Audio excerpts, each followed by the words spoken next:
اللهم صل على سيدنا محمد يا رب صل وسلم دائما ابدا على حبيبك. یتیم کسے کہتے ہیں؟ یتیم کے تین معنی ہیں، ایک لغوی ہے، ایک اصطلاحی ہے اور ایک حقیقی معنی ہے۔ لغت میں یتیم کسے کہتے ہیں؟ بے سہارا کو کہا جاتا ہے۔ لغت میں یتیم کس کو کہتے ہیں؟ بے سہارا کو کہا جاتا ہے۔ اصطلاح میں یتیم اسے کہتے ہیں جس کے والد صاحب بلوغت سے پہلے فوت ہو جائے۔ انسانوں میں اس کو یتیم کیونکہ والد سہارا ہوتا ہے۔ جانوروں میں یتیم کون ہوتا ہے؟ جس کی ماں مر جائے، جس بچے کی ماں مر جائے نا، وہ جانوروں میں یتیم ہے، کیونکہ ان کے باپ کا تو پتہ ہی نہیں ہوتا۔ تو انسانوں میں یتیم کون ہے؟ جس کا باپ بلوغت سے پہلے فوت ہو جائے۔ حقیقت میں یتیم کون ہے؟ تو حضرت فرمایا کرتے تھے حقیقت میں یتیم وہ ہے جس کے پاس اللہ کا دین نہیں ہے۔ حقیقت میں یتیم کون ہے؟ جس کے پاس دین نہیں ہے، کیونکہ دین سب سے بڑا سہارا ہے اللہ کو راضی کرنے کا۔ جس کے پاس دین نہیں ہے حقیقت میں وہ یتیم ہے۔ جس کے پاس دین نہیں ہے حقیقت میں وہ یتیم ہے۔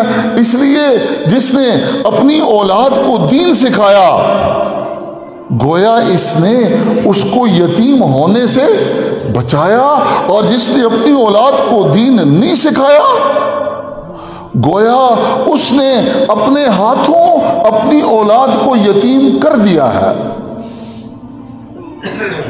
جس نے اپنی اولاد کو دین نہیں سکھایا، اس نے اپنے ہاتھوں اپنی اولاد کو کیا کر دیا ہے؟ یتیم کر دیا۔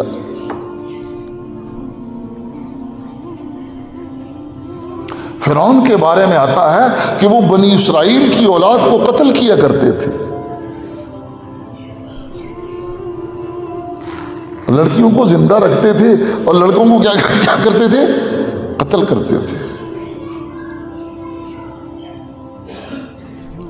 اور لسان الامت اکبر الآبادی نے ایک بات کہی کہ یوں قتل سے بچوں کے وہ بدنام نہ ہوتا، افسوس کہ فرعون کو کالج کی نہ سوجی۔ ان بچوں کو قتل کرنے کے بجائے کیا کرتا؟ کالج یونیورسٹی میں داخل کر لیتا، وہاں مخلوط تعلیم ہوتی اور وہاں پر اس کو ایسا کھنگال کر نکالا جاتا کہ اس ماحول سے نکلتے ہوئے یہ نہ یہودی ہوتا، نہ نصرانی ہوتا، نہ مسلمان ہوتا، کوئی اور پروڈکٹ نکل رہا ہے، کوئی عجیب پروڈکٹ نکلتا ہے۔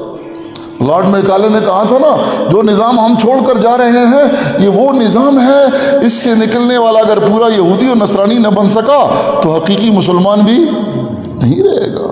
ہمیں تو تجربہ ہے کہ وہاں سے نکلنے والے کو M A, M S C, M phil, P H D کرنے کے بعد فرض نماز کی بھی توفیق، اور جو تعلیم وہ 18، 19، 20 سال فرض نماز پر اس کو نہیں کھڑا کر رہی، تو اس باپ نے اس بچے کو اپنے ہاتھوں یتیم کر دیا۔